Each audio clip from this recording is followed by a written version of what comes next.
संत शिरोमणि आचार्य गुरुवर श्री विद्यासागर जी महाराज की जय।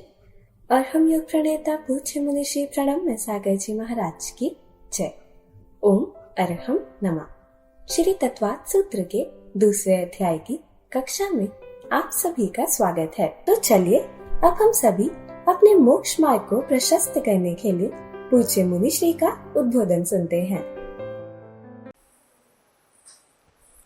मोक्षमार्गस्य नेतारं भेत्तारं कर्मभूरतां ज्ञातारं विश्वतत्त्वानां वन्दे तद्गुणलब्धये।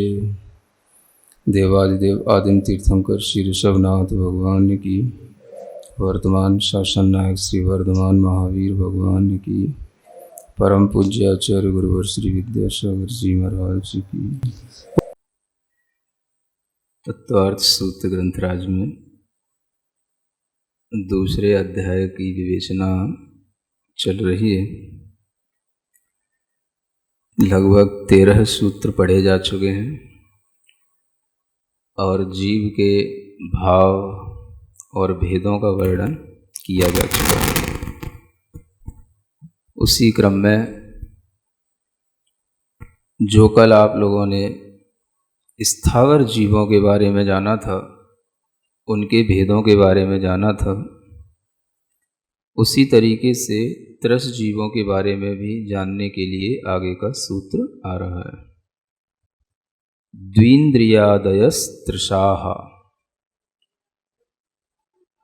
आचार्य कहते हैं त्रस जीव वह हैं जो 2 इंद्रिय आदि वाले हैं, यानी जिनके पास में 2 इंद्रिय है वो भी त्रस हैं, और आदि शब्द से जो बचे हैं वो सभी आगे के जीव त्रस जीव जानना। आदि यह शब्द प्रकारवाची भी होता है, व्यवस्थावाची भी होता है। सिद्धांत के अनुसार ये सभी लोग जानते हैं कि एक इंद्रिय के बाद में 2 इंद्रिय की व्यवस्था शुरू होती है और फिर वही व्यवस्था पंचेंद्रिय तक चलती है। तो एक इंद्रिय जीवों को तो स्थावर कहा गया, 2 इंद्रिय आदि जीवों को यहाँ त्रस कहा जा रहा है। और यह भी आप लोगों को बताया जा चुका है कि जो जीव त्रस होते हैं वे त्रस नाम कर्म के उदय से बनते हैं। यह भी ध्यान में रखना आवश्यक है कि त्रस नाम कर्म का उदय भी होगा, और त्रस नाम कर्म के उदय के साथ साथ जिस इंद्रिय का क्षयोपशम होगा वही इंद्रिय वाला वह जीव बनेगा। एक तो यह त्रस नाम कर्म का उदय तो व्यापक हो गया, वह त्रस जीवों में आपको कहीं भी ले जा सकता है, 2 इंद्रिय, 3 इंद्रिय, 4 इंद्रिय, 5 इंद्रिय। उसके साथ साथ जिस तरह के ज्ञानावरण कर्म के क्षयोपशम, इंद्रिय आवरण कर्मों के क्षयोपशम जिस तरह के होंगे, त्रस जीवों में वही पर्याय उपलब्ध होगी। तो 2 इंद्रिय जीवों के लिए जो पर्याय है, उस पर्याय में उन्हें क्या क्या उपलब्ध होता है, यह उनके प्राणों के माध्यम से जाना जाता है। किसके माध्यम से? हाँ, प्राण ही जीवन है। प्राण से ही पता पड़ेगा कि उस जीव के अंदर कितने प्राण हैं और कितनी उसके अंदर उपलब्धियां हैं जिनके माध्यम से वह जी रहा है। तो इसको जानने से ही हम थोड़ा समझ पाएंगे कि उसके अंदर केवल 2 इंद्रियां ही नहीं है और भी कुछ है। कल भी किसी ने प्रश्न पूछा था, है ना, और वो जल्दी में उस प्रश्न के बारे में भी अभी चर्चा करते हैं।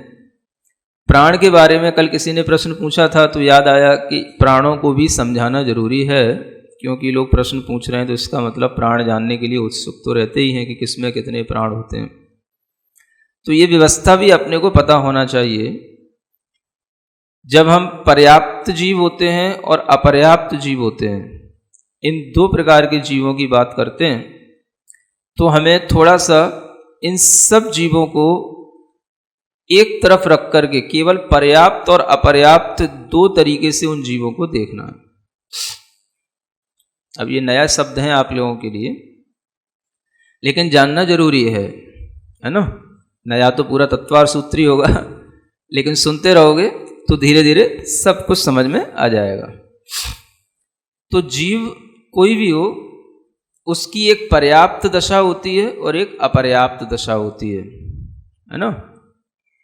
पर्याप्त दशा कहना और पर्याप्तक कहना, इसमें भी थोड़ा सा अंतर है। जब तक कोई भी जीव अपनी पर्याप्तियों को पूर्ण नहीं कर लेता, तब तक वह जीव अपर्याप्तक दशा वाला कहलाएगा। जीव अपर्याप्तक नहीं है।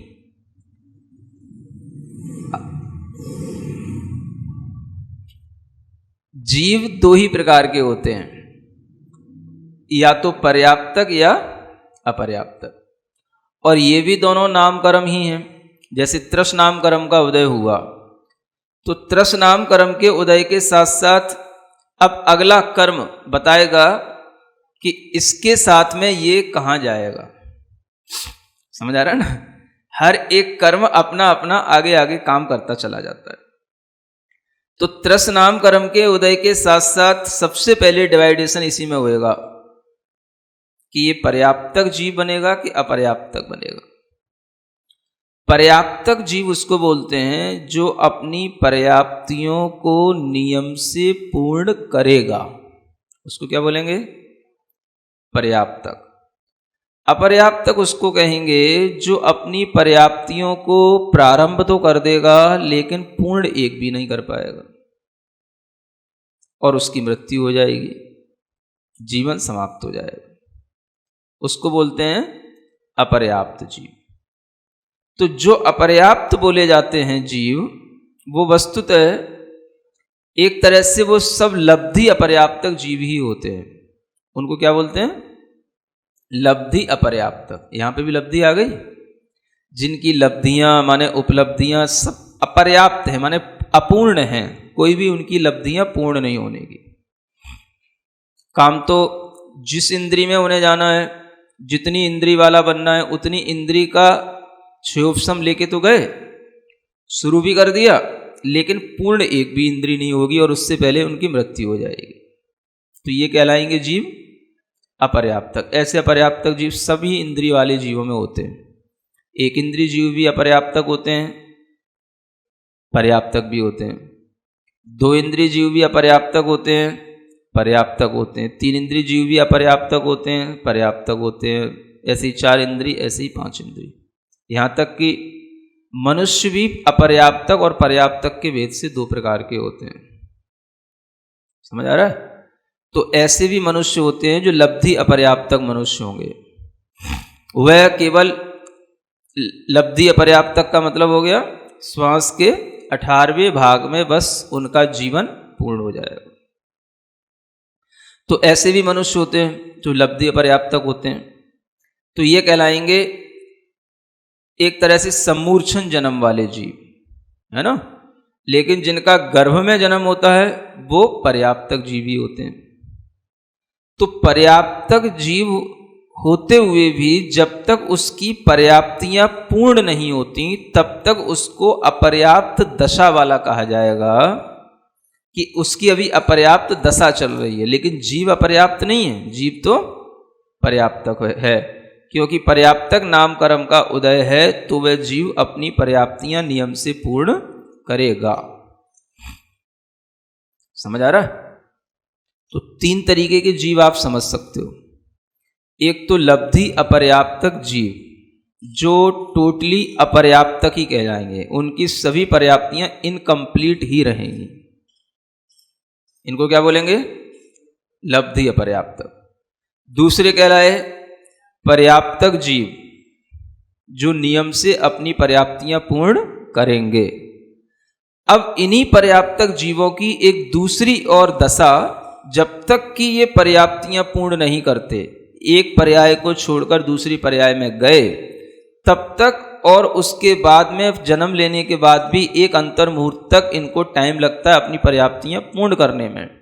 तो उस अवस्था को, जो एक अंतर मुहूर्त तक का टाइम होता है, जब तक ये अपनी पर्याप्तियां पूर्ण नहीं कर लेते हैं, तब तक इनको बोला जाता है निर्वृत्ति अपर्याप्तक जीव। क्या बोलते हैं? निर्वृत्त अपर्याप्तक जीव। समझ आ रहा है? इनकी रचनाएं चल रही हैं। निर्वृत्ति माने होता है रचना, है ना? चल रही है इनकी रचना, फॉर्मेशन चल रहा है, लेकिन अभी ये इनकम्प्लीट है, तो उसको बोलेंगे निर्वृत्त अपर्याप्तक जीव। तो आप अपर्याप्तक जीव की दशा तो एक ही प्रकार की जानना, जो लब्धि अपर्याप्तक है। पर्याप्तक जीव में दो तरीके की चीजें हैं। जन्म लेने के एक अंतर मुहूर्त तक, जन्म से ही वह अपर्याप्तक एक अंतर मुहूर्त तक रहेगा, वो उसके लिए निर्वृत्त अपर्याप्तक अवस्था कहलाएगी। बाद में वो पर्याप्तक हो जाएगा। अंतर मुहूर्त के बाद जितनी उम्र रहेगी वो पर्याप्तक ही कहलाएगा। समझ में आ गया? है? नहीं आया? आ तो जाना चाहिए, इतनी कोई बड़ी चीज तो नहीं है, है? नहीं आया? चलो थोड़ा सा और एक आध चीज समझ लेते हैं। हाँ, कोई उदाहरण से समझते हैं तो फिर कुछ समझ आएगा। चलो कोई बात नहीं। महिलाएं ज़्यादा सुनती हैं, रोटी तो सभी बनाते ही हैं, नहीं भी बनाते तो खाते तो सभी हैं, जानते तो सभी रोटी कैसे बनती है? देखो, जब आपने आटे में पानी डाल करके उसको गूंथना शुरू किया, समझ आ रहा है? किसके लिए? रोटी बनाने के लिए। हाँ, हुआ क्या? आटे में आपने पानी डाला और पानी डालते ही पानी पूरा आटे में फैल गया। नहीं समझ आ रहा? आटा तो था थोड़ा सा और पानी था बहुत ज्यादा, तो क्या हुआ? वो पूरे थाल में पानी पानी हो गया। अब रोटी बन पाएगी? नहीं बन पाएगी ना। माने आपने आटा से रोटी बनाना शुरू किया और आपने आटे में पानी डाला और पानी फैला करके उस रोटी तक तो पहुंचने की बात दूर रही, वो लोई भी ना बन पाई अभी, है ना? और क्या हुआ? वो आटा सब एक तरीके का अब तो खराब सही हो गया ना। ये कहलाती है लब्धि अपर्याप्तक दशा। इसको क्या बोलेंगे? सब अपर्याप्त रह गया। बनाना था रोटी, लोई बनाने के लिए तैयारी कर रहे थे और वो लोई भी ना बन पाई, और उससे पहले ही वो आटा खराब हो गया। पानी तो डालना ही था, जो प्रोसेस थी वो तो कर ही रहे थे, लेकिन वो इम्बैलेंस हो गई। समझ आ रहा है? इसलिए क्या हो गया? वो रोटी बन ही ना पाई, उससे पहले ही पूरा सब कुछ खराब हो गया। इसी तरीके से जिस जीव ने जितनी पर्याप्तियां पूर्ण करनी थी वो पूर्ण कर भी ना पाई, उससे पहले ही उसकी मृत्यु हो गई। उसकी पर्याप्तियां पूर्ण होंगी ही नहीं, क्योंकि कर्म का कौन सा उदय चल रहा है? अपर्याप्त नाम कर्म का उदय चल रहा है ना? तो ये लोई बनाने से पहले ही आटा खराब हो जाना, ये बताता है लब्धि अपर्याप्तक दशा। ठीक है? फिर दूसरी बात, अब आपने पानी अनुपात से उसमें डाला, जितना आटा था उसी अनुपात से उसमें पानी डाला, और पानी डालने के बाद में आपने जिस तरीके से उसकी प्रोसेस की जाती है वो आपने शुरू कर दी, लोई बना ली। अभी रोटी तो नहीं बनी, अब आपने लोई बना ली, है ना? तो लोई बनने के बाद में जब वो रोटी बनना शुरू हो गई, जब आपने उसको चक्के पर रख करके बेलन से दबा करके, है ना, बड़ा बनाना शुरू कर दिया, तो ये अब जब रोटी का एक रूप बन गया, समझ रहा? ये हो गई उसकी एक तरीके से पर्याप्त दशा हो गई। इसमें एक अंतर्मुहूर्त टाइम लगा ना आटे को मिलाने में और उसकी लोई बना करके उसको एक रोटी का आकार पूरा देने में, ठीक है ना? लेकिन ये आप बनाते चले जा रहे हो, तो ये जो बीच का टाइम है, जब तक कि वो रोटी बिल्कुल गोल गोल चंद्रमा के समान नहीं बन गई, अभी तो भले ही उस पर रखी है चक्के पे, है ना, आगे तो पूरी होती रहेगी, होल टाइम उसके पास बहुत सारा है, लेकिन उससे पहले ही वह जो आपने प्रोसेस की लोई बना करके उसको रोटी बनाने की, ये कहलाई निर्वृत्ति अपर्याप्तक दशा। ये क्या कहलाई? जो आप उसकी रचना कर रहे हो, रोटी ऐसी बनेगी, अगर समोसा बनाना है तो फिर समोसे की आकृति ऐसी बनेगी, समझ आ रहा है? वो कहलाई निर्वृत्ति अपर्याप्तक। लेकिन वो नियम से पूर्ण किया आपने, वो नियम से उस रोटी की आकार का रूप ले लेगी। तो जब वो ले ली तो उसके बाद में हो गई पर्याप्तक दशा, है ना? वो पर्याप्तक दशा उसकी जीवन पर्यंत तक रहेगी। जितना उसका आयु कर्म का है उदय, उतने समय तक उसकी पर्याप्तक दशा अब कहलाएगी। उसकी पर्याप्त दशा को अब कोई बिगाड़ नहीं सकता है। तो जो पर्याप्तक जीव बनते हैं उन्हें अंतर मुहूर्त तक अपर्याप्तक भी रहना पड़ता है। जब तक बन रहे हैं, बना रहे हैं, लोई की दशा जो है वो क्या है? रोटी बनने से पहले लोई की जो स्थिति है, आटे की जो स्थिति है, वही दशा निर्वर्ती अपर्याप्तक जीव की जानना। ठीक है ना? अब तो ध्यान रहेगा। तो पर्याप्तक जीव सबसे पहले कैसी स्थिति में आएगा? निर्वर्त अपर्याप्तक अवस्था में आएगा, फिर पर्याप्तक बन जाएगा। लेकिन अपर्याप्तक जीव जो होगा वो अपर्याप्तक ही रहेगा, उसका नाम ही है लब्धि अपर्याप्तक। वह तो पानी जैसे आटे में डाला, सब खराब हो गया, कुछ भी नहीं बनने का, है ना? हाँ, दलिया भी नहीं बनने का अब तो समझ आ रहा है ना? वो खराब कर दिया उसने। तो ऐसे लब्धि अपर्याप्तक दशा, ठीक है ना? ऐसे जानना। तो कोई भी जीव जो पर्याप्तक बनता है ना?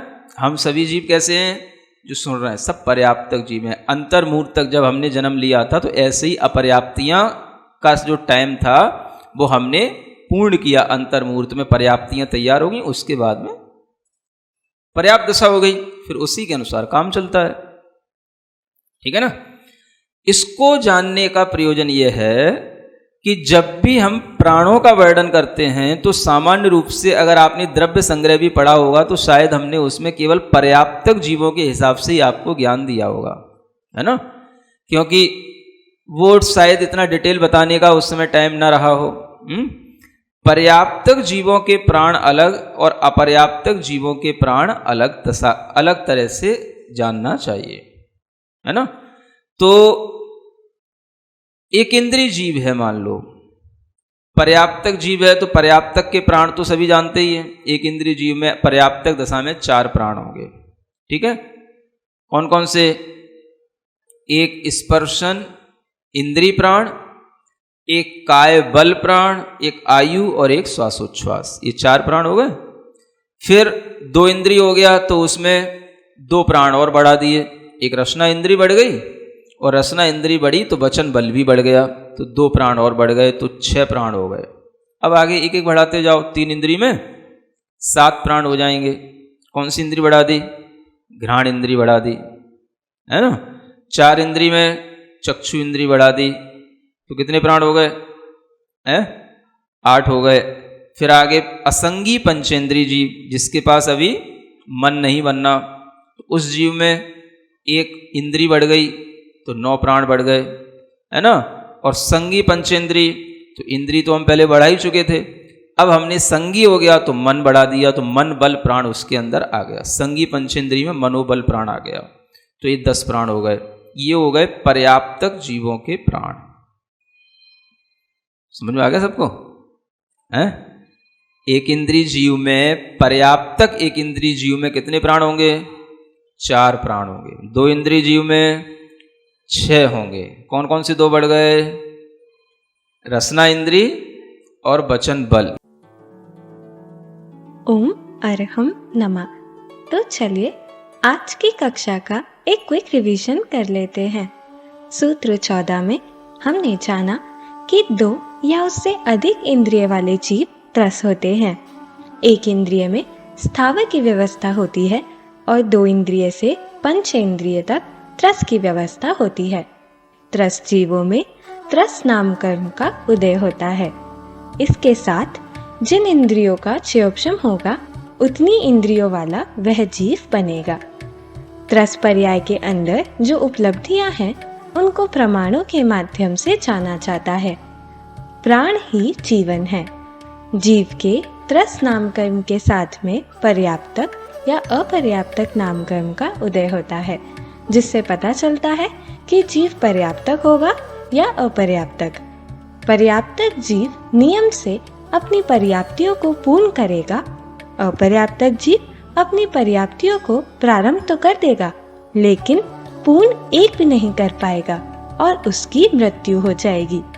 अपर्याप्तक जीव वस्तुतः लब्धि अपर्याप्तक ही होते हैं, जिनकी सभी लब्धियां अपूर्ण हैं। जिन इंद्रियों में उन्हें जाना है उतनी इंद्रियों का क्षयोपशम भी है, लेकिन पूर्ण एक भी इंद्री नहीं हो पाएगी। इनका जीवन श्वास के 18वें भाग में पूर्ण हो जाता है। एक तरह से ये सम्मोचन जन्म लेने वाले जीव होते हैं। ऐसे अपर्याप्तक जीव मनुष्य सहित सभी इंद्रिय वाले जीवों में होते हैं। अपर्याप्तक जीव हमेशा अपर्याप्तक दशा में ही रहते हैं, मगर पर्याप्तक जीव जब तक अंतर्मुहूर्त में अपनी पर्याप्तियों को पूर्ण नहीं कर लेता तब तक वह जीव अपर्याप्तक दशा में होता है। उसके पश्चात वह पर्याप्त दशा में आ जाता है।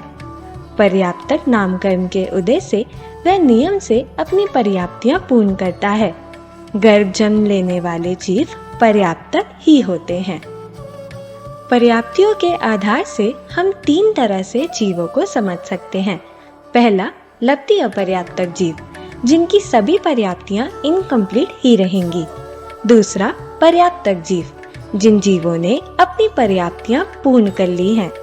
और निवृत्ति अपर्याप्तक जीव, पर्याप्तक जीव जब एक पर्याय छोड़कर दूसरी पर्याय में आते हैं और जन्म लेने के बाद अंतर्मुहूर्त तक अपनी पर्याप्तियां पूर्ण कर लेते हैं तो उस व्यवस्था को निवृत्ति अपर्याप्तक कहते हैं। उदाहरण के लिए, जब आटे गूंथने में अत्यधिक पानी डाल दे तो पूरा आटा फैल जाता है। इसे लब्धि अपर्याप्तक दशा समझ सकते हैं। गूंथे हुए आटे से लोई बनाकर रोटी बनाने की प्रक्रिया हो गई निवृत्ति अपर्याप्तक दशा। सही आकार आदि में आने के बाद रोटी पर्याप्तक दशा में आ जाती है। हमने जाना कि पर्याप्तक जीवों में इंद्रियों के साथ साथ प्राण भी पड़ते हैं, जैसे 1 इंद्रिय के 4, 2 इंद्रिय के 6, 3 इंद्रिय के 7, 4 इंद्रिय के 8, असंगी पंचेंद्रिय के 9 और संगी पंचेंद्रिय के 10 प्राण होते हैं। तो चलिए अब हम सभी चुनवानी स्तुति करते हैं और तत्पश्चात समय होगा आज के सवाल का।